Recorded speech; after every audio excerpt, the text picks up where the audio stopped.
for the last, I've been writing out the prayers, mainly because my internet keeps cutting out and it keeps reconnecting. So I'm going to hope that it doesn't cut out this evening. But today we celebrate the Feast of the Holy Family. And the celebration of the Holy Family is coming at a time where I think it's much needed in our world, because not only for pastimes, but even in Canada, even in America, people are facing persecution. Christians, people who have been citizens for decades, are being deported. Many of us who have contributed to this country are not getting work. We're not getting decent paid jobs. We're not being treated with respect. There's no compassion, and there's no flexibility.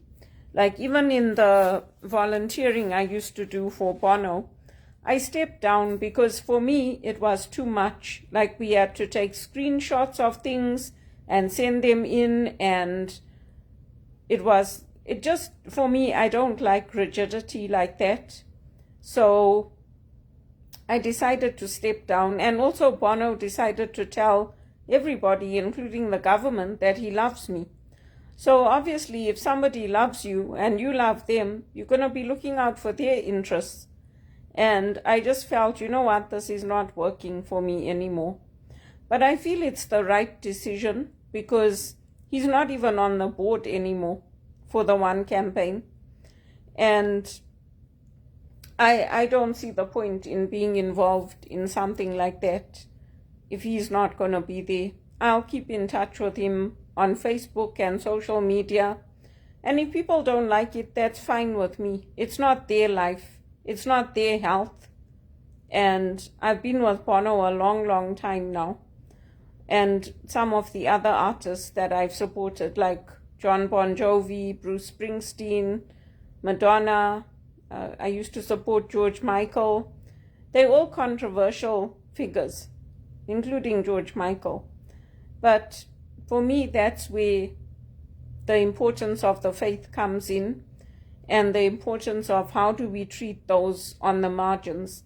Because I've met people in our parish who are refugees. I've helped them. I've given them the support I didn't get in Canada. I was always treated, even including at TD, like I was stupid, or like I was a pain, or like there was no room for error.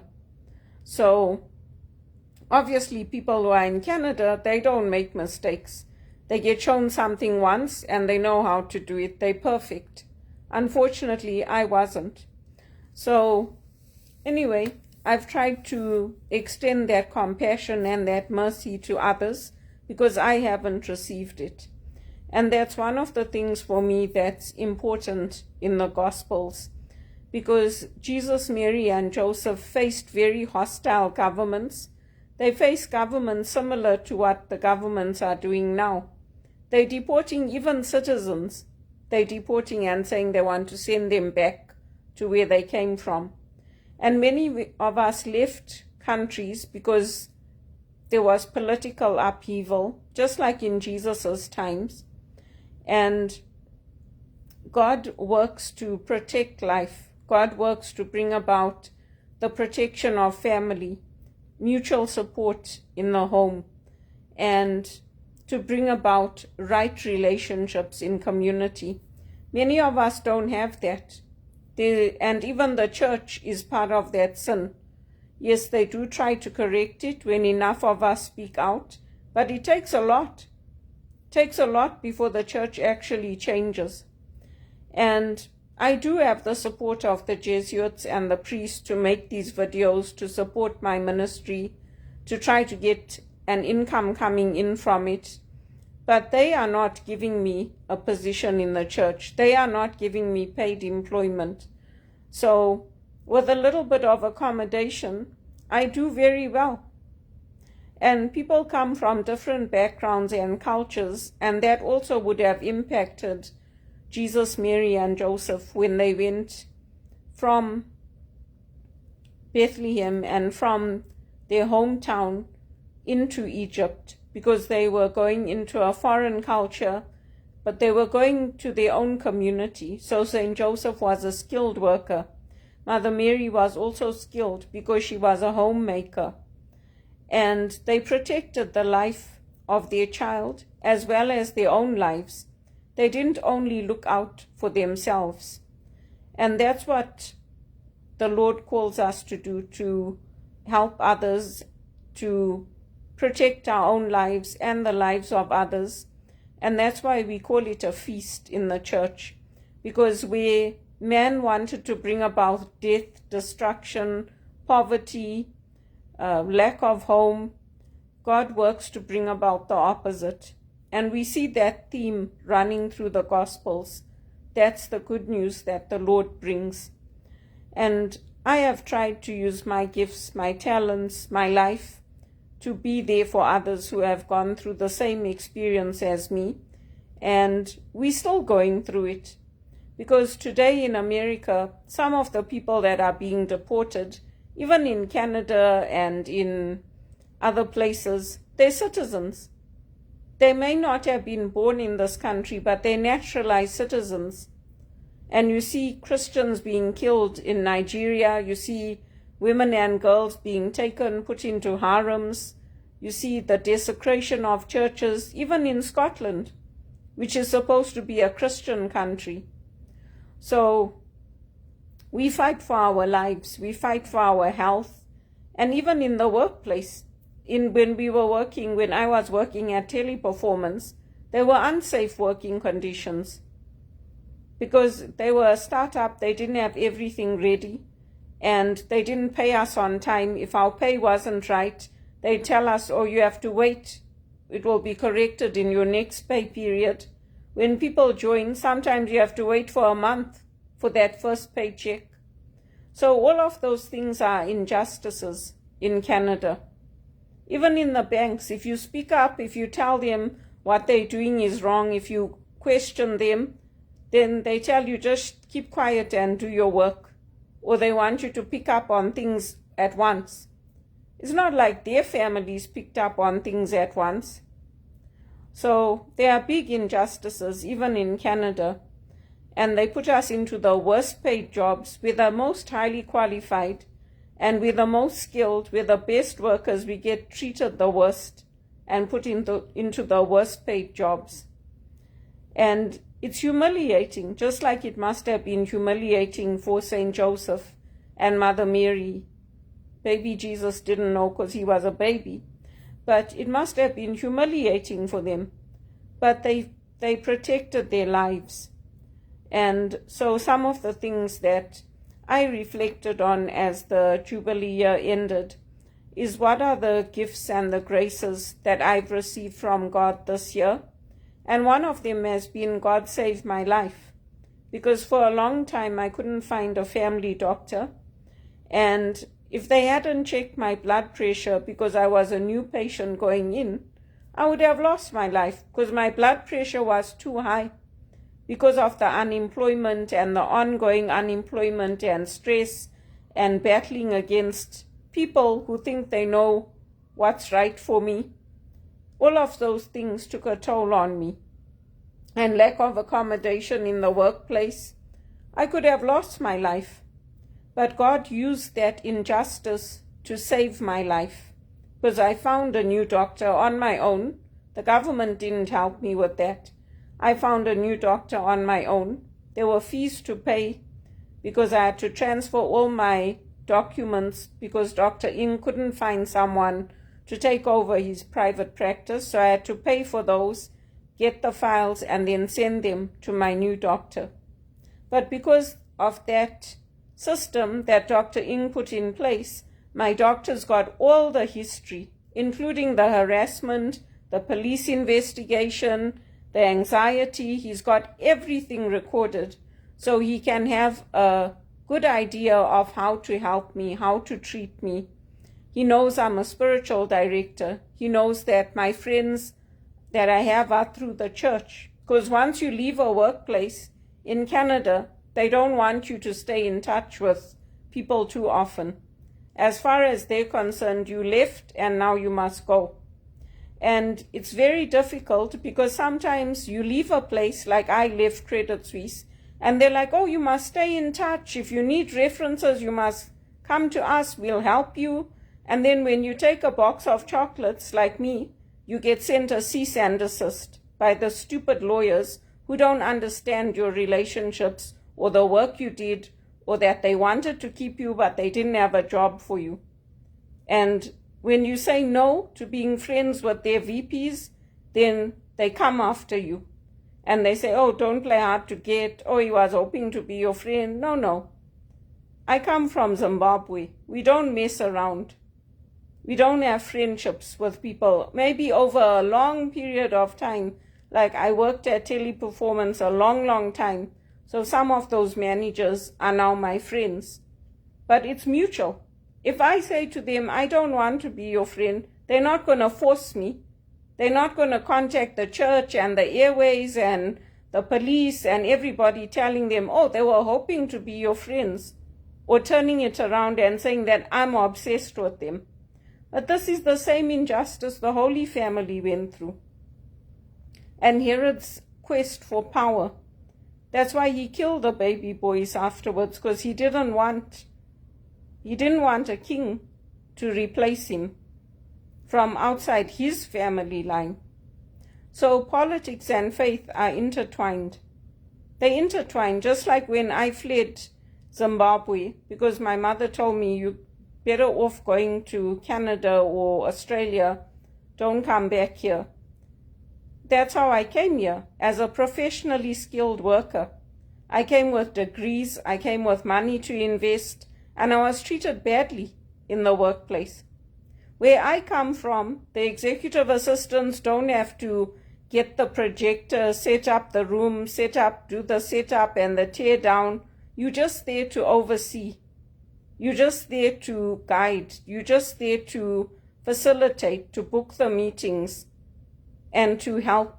You're not there to do all the grunt work and the dirty work and to be called at all hours of the night and the morning. So it's very different here, how people treat you. That was in Zimbabwe and England. I was treated very, very well. So these are some of the challenges I faced, but you can imagine for the Holy Family, and they were fleeing, they were going for their lives. They supported each other mutually as a family. And it's good to reflect on how has God worked in my life in this year. We also had the blessing of having Pope Francis's intentions and praying with those intentions. Even though he passed away, we still have that spirit of his in those prayer intentions that we prayed with in our church. We have the blessing of corporal works of mercy that we can do for others, even if it's taking old clothes to the church or helping in a ministry. And for me, one of the blessings was participating in the Mass online. Because my health got affected so badly, I couldn't go to the church every day like I used to. Other times I was laid off, so I joined online, either the daily TV Mass or the Mass from the Basilica or the Mass from Knox Shrine in Ireland. I joined. I had that participation in communion with the church. And that's why even when we pray the Our Father, we don't say, my Father who art in heaven. We say, our Father, because we are united as a Christian community. We say, our Father. Even when we say our meals, our grace at meals, we say, bless us, O Lord, because we are uniting our prayer with the greater church. So I reflected on the gifts and the graces that God has given me and allowed me to share with others, both the spiritual and the corporal acts of mercy, and even the gift of prayer. In some places in the world, they can't pray in their homes. In places like China, in other places, even parts of India, they have to get special permission from the government to sing carols in the homes or to decorate or to do anything. And that's a blessing. It's a blessing that we can keep nativity sets in our homes. We can pray in our homes. We can sing. We can listen to whatever music we want to listen to. And the artists that I support and that I supported, including Bono and U2, Bon Jovi, Bruce Springsteen, there's so many of them, Madonna, they all risked their lives because they all stood up to the government. The government of the day didn't want to send aid to Africa. That aid didn't benefit me. They were hoping that some of that money would come to other places, but they chose specific countries for their aid. And that's why I'm saying it's an injustice.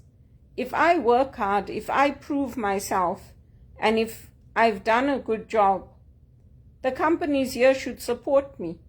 They should give a little bit of accommodation.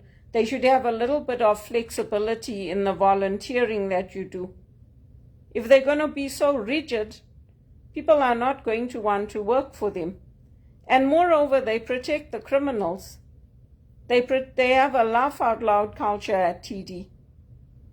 They protected them.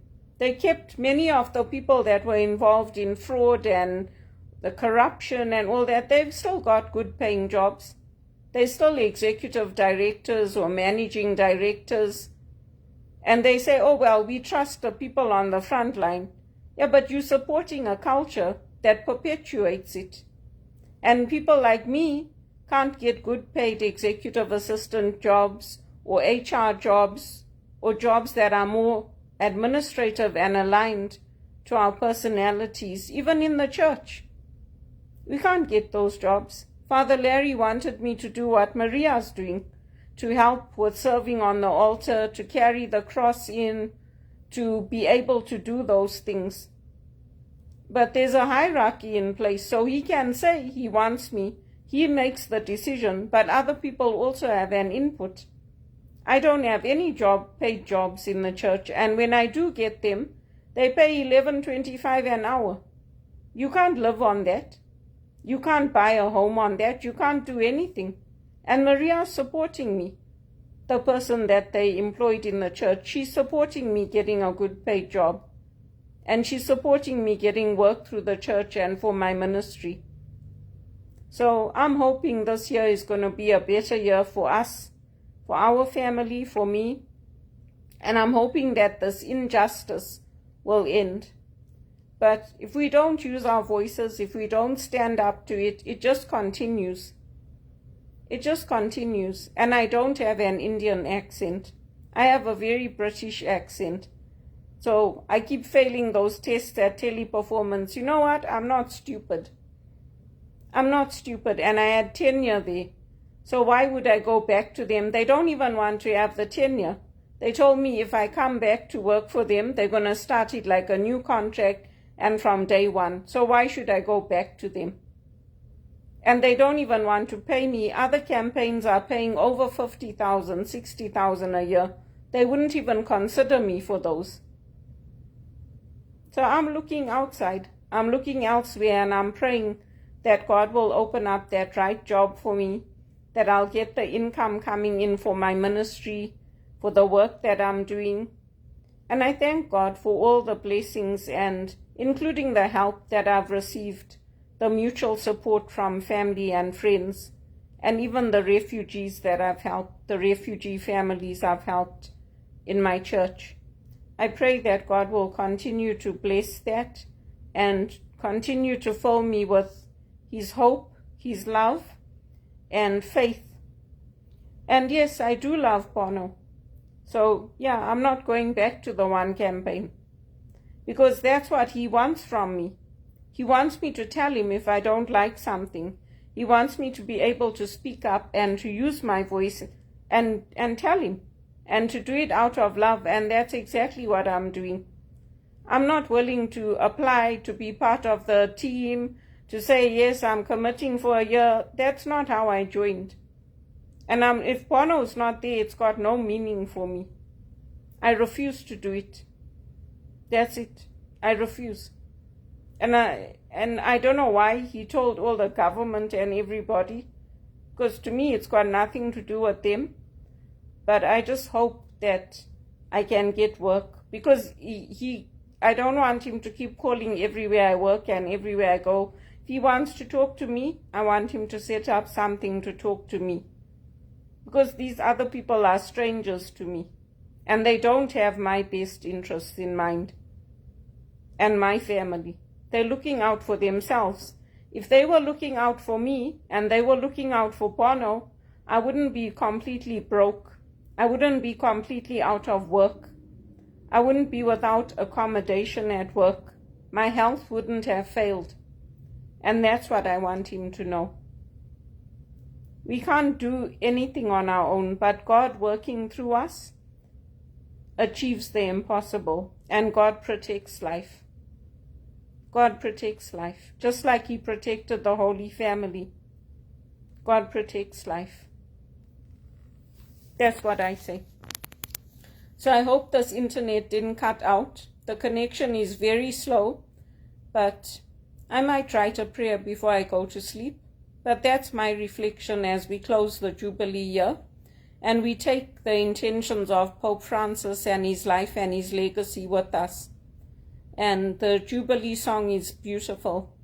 It was a nice year. I enjoyed it, and I did make my pilgrimage. I went to the Basilica. I made my own pilgrimage, and I wanted to go today, but with my health being what it is, I decided, you know what, don't take a chance. And there's black ice. There's a distance to walk from the TTC, the subway, to the cathedral. So that's why I decided to just join online. And one of the things I really like about Knox Shrine is that they're so appreciative of the Friends of Knox Shrine. They're so appreciative of people like me who join in online, who participate. They have beautiful hymns. They had beautiful hymns when COVID hit, and that lifted my spirits. And since then, I've been joining in, when I can, their Mass online. And Father Richard, he's really, really nice. He's really good. So those are my blessings, and I'm grateful for them.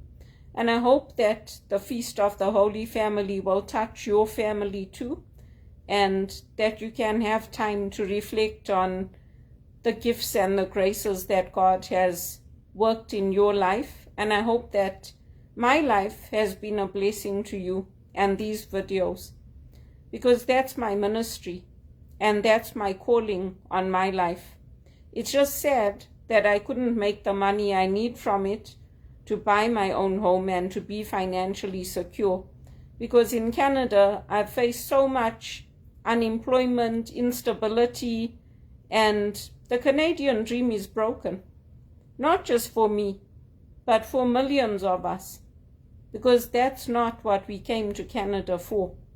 But we put our faith in God and we keep moving forward.